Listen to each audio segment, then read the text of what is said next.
There are several reasons why people are interested in true crime, whether it be morbid curiosity, entertainment, empathy, or trying to learn from history. People love looking into and gaining awareness to the motivations behind criminals and their actions and the factors that contribute to it.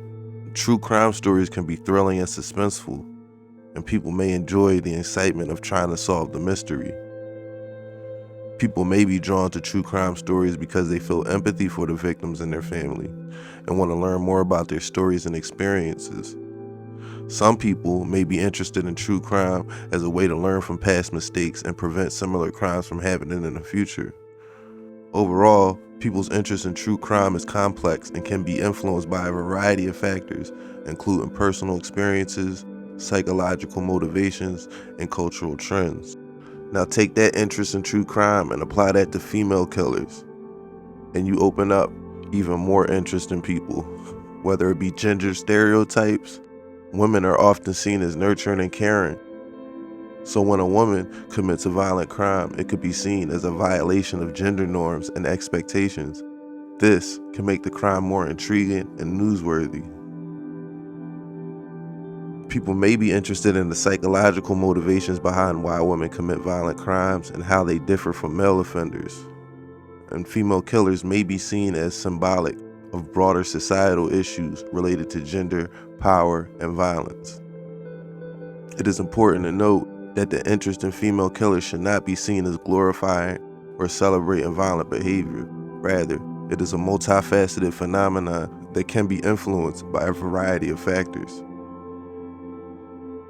Philadelphia police are hoping that surveillance video leads them to the gunman who they say, or the shooter who they say shot 4 people in West Philadelphia yesterday afternoon. One of those victims did not survive his injuries. 55-year-old Donald Forsyth was sitting outside with 3 other men at 60th and Race just before 5 o'clock when investigators say a shooter walked up firing several shots. Forsyth died at the hospital.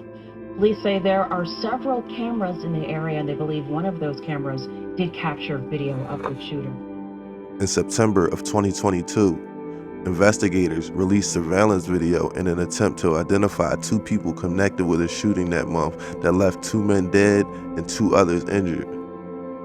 A gunman started shooting at a group of men at around 4:45 p.m. on Tuesday, August 23, 2022, on the 6000 block of Race Street in West Philadelphia. In the video, a young man is seen firing a gun from a street corner. A later clip shows him walking with a young woman who was wearing her hood up. That girl was later identified as 16-year-old Inayiah of West Philadelphia. She was seen in the video walking with a man who I couldn't ID in time for this video towards the corner of 60th and Race, for her to allegedly show the shooter their intended target. When they got there, the man began shooting into the crowd of people gathered on and around that corner.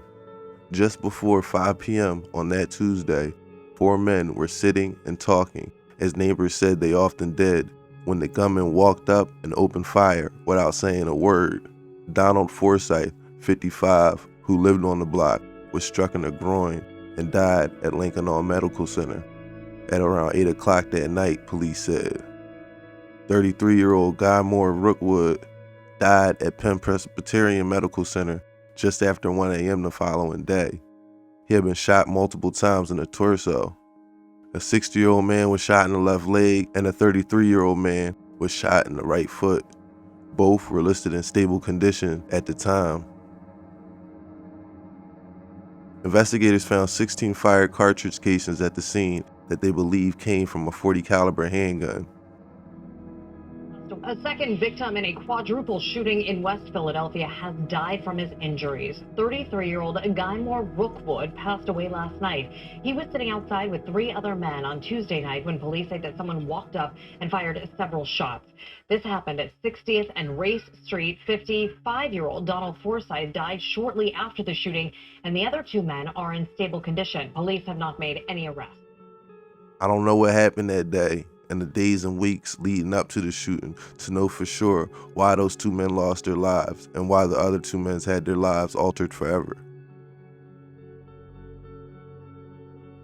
Women kill and are often involved in killings for a variety of reasons.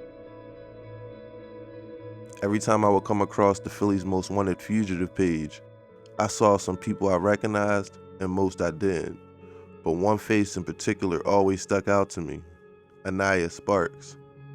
Amongst all these grown men wanted for murder, you saw the unassuming and crying face of 17-year-old Inayiah Sparks. Thoughts about what happened and why she was on the run crossed my mind. Did she have an abusive boyfriend and kill him? Was she beefing with some chick over a dude? Did she have mental issues like Martina Westcott and black out on somebody? The answer is a lot more sinister and dangerous than I imagined. Women and even teenage girls have been getting involved a lot more in the streets recently. Inayiah allegedly got into the business of setting up men or teenage boys and robbing them. Egged on by her male associates and friends and her boyfriend, she had been at this for a few years, according to sources. According to this same source, they disclosed 3 people that they know of that she lured to hotel rooms and either robbed them herself or had them robbed. She's rumored to be involved in other, more serious incidents, but she hasn't been charged with any of those crimes. She is, however, being accused of having something to do with the murder of 17-year-old Quadri Bello. Quadri was from Southwest Philadelphia. Quadri Bello would have been 18 years old on the 18th of September. He graduated from Hardy Williams Mastery Charter Elementary and High School, class of 2020. In the summer of 2020, Quadri and Inayiah began to talk, and eventually, Inayiah had Quadri robbed. One of the items taken was his iPhone. On September 1st, 2020, Quadri and his friend used the Find My iPhone app to locate the phone and pulled up to the location. Inayiah, her girlfriend, and around 4 to 5 other males were all on the porch at 2330 Edgeley Street in North Philadelphia. Quadri and his friend approached the porch and an argument ensued. One thing led to another and guns were drawn, but not by Quadri and his friends, as they weren't strapped during this altercation. I don't know all the details to the story and why they would go to this location without a gun. All I know is Quadri and his boy began running from the scene when Quadri was shot in his back. Around 1:25 a.m., the Philadelphia Police Department responded to the scene and found Quadri lying in the street. He later died at the hospital.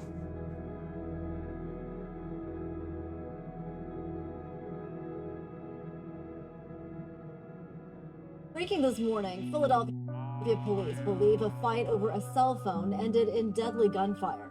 It happened on the 2200 block of Edgeley Street in North Philadelphia just after 1 a.m. Investigators say a boy in his late teens was shot in the chest. The victim's 20-year-old friend told police a group of men approached them and someone opened fire. Officers rushed the victim to the hospital, where he died a short time later. No word on any arrest. In August of 2022, an arrest warrant was issued for Inayiah Sparks in relation to this case. Next is Inayiah Sparks. Miss Sparks is wanted for the murder of Quadri Bello, a 17-year-old male who was killed on Tuesday, September 1st of 2020. He was killed again in the 22nd Police District at 2330 Edgeley Street. Police received a radio call that took them to that location. There they found Mr. Bello on the highway with a gunshot wound to the back. He was taken to Temple Hospital, where he was pronounced. A warrant was issued for Miss Sparks on August 7th of 2021. Inayiah is still wanted and on the most wanted fugitives list. All allegations made against Ms. Sparks in this video is based off publicly made information and confidential sources. If there are any updates in the case of the murder of Quadri Bello, I will be sure to post accordingly. Thank you for watching American Confidential. Be sure to like and subscribe so you never miss an upload.